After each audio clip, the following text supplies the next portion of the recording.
একই সাথে পরিবারের 11 জন মানুষ আত্মহত্যা করেছিলেন। বাচ্চা থেকে বুড়ো কেউ বেঁচে নেই।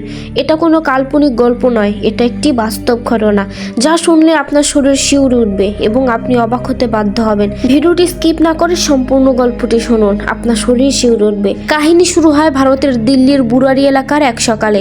সময়টা 2018 সালের জুলাই মাস। ভাটিয়া পরিবারের আশেপাশে থাকা তাদের প্রতিবেশীরা খেয়াল করলো যে ভাটিয়াদের বাসার সামনে যে পারিবারিক দোকান সেটা বন্ধ।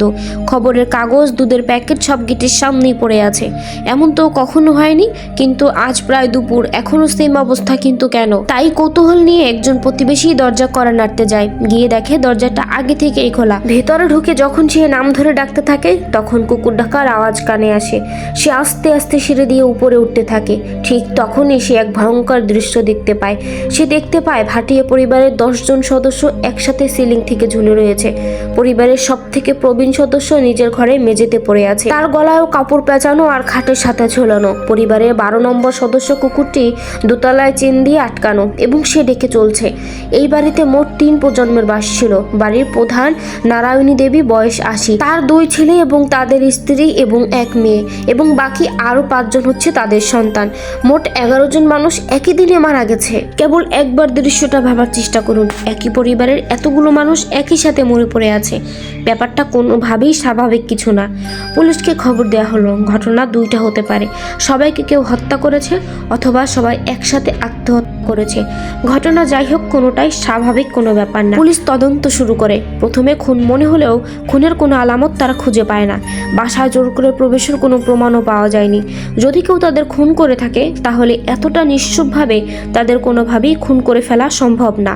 একসময় পুলিশের কাছে সিসিটিভি ফুটেজ আসে। সেটা পরীক্ষা করে তারা নিশ্চিত হয় যে এটা কোনোভাবেই খুন না। তাহলে একটা অপশনই থাকে, সেটা হচ্ছে আত্মহত্যা।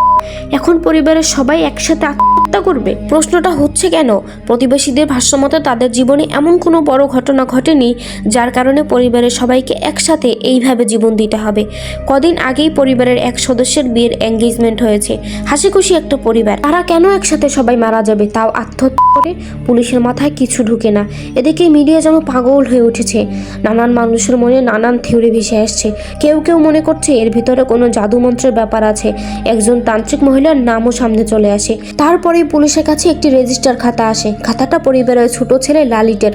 মূলত এই এন্ট্রি খাতা থেকেই এই পারিবারিক আত্মহত্যার রহস্য খানিকটা পরিষ্কার হয়। ছোট ছেলে লালিটি মূলত পরিবারের প্রধান ছিল তার বাবা মারা যাওয়ার পরে। সেই পরিবারের সকল সিদ্ধান্ত গ্রহণ করত, এটা প্রতিবেশীরাও নিশ্চিত করে বলেছে। পরিবারের অন্য সব মানুষরাও লালিটকে পরিবারের প্রধান বলে মেনেও নিয়েছিল। খাতা পরীক্ষা করে জানা যায় যে খাতায় লেখা কথাবার্তাগুলো মূলত লালিট এবং তার মৃত বাবার কথোপকথন। লালিট তার পরিবারের সদস্যদের বলে যে তাদের বাবা তার স্বপ্নে আসে এবং তাকে নানান রকম কথা বলে, সেই মোতাবেকই কাজ করতে বলে। পরিবারের সবাই সেটা মেনেও নেয় এবং সেই মোতাবেক কাজ করে। কয়েক বছর ধরেই লালিট একইভাবে তার বাবার কাছ থেকে নির্দেশনা পেয়ে থাকে এবং পরিবারের সকল কাজকর্ম সেই মোতাবেকই চলতে থাকে। কে কোন কাজ করবে, কার দায়িত্ব কি হবে, সবকিছুই খাতায় লেখা থাকে।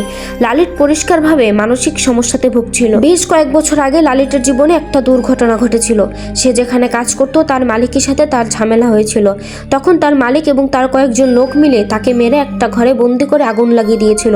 সেই ঘটনার পরে লালিট বেশ ট্রমাটাইজ হয়ে যায়। প্রায় 2.5 বছর তার মুখ দিয়ে কোনো কথা বলতে পারেনি সে। তারপর থেকে অনেকটাই নিশ্চুপ হয়ে যায় সে। তদন্ত করে পুলিশ শেষে বের করে যে এই ঘটনা যে ঘটেছিল এটা আসলে কোনো আত্মহত্যা ছিল না, খানিকটা দুর্ঘটনা ছিল।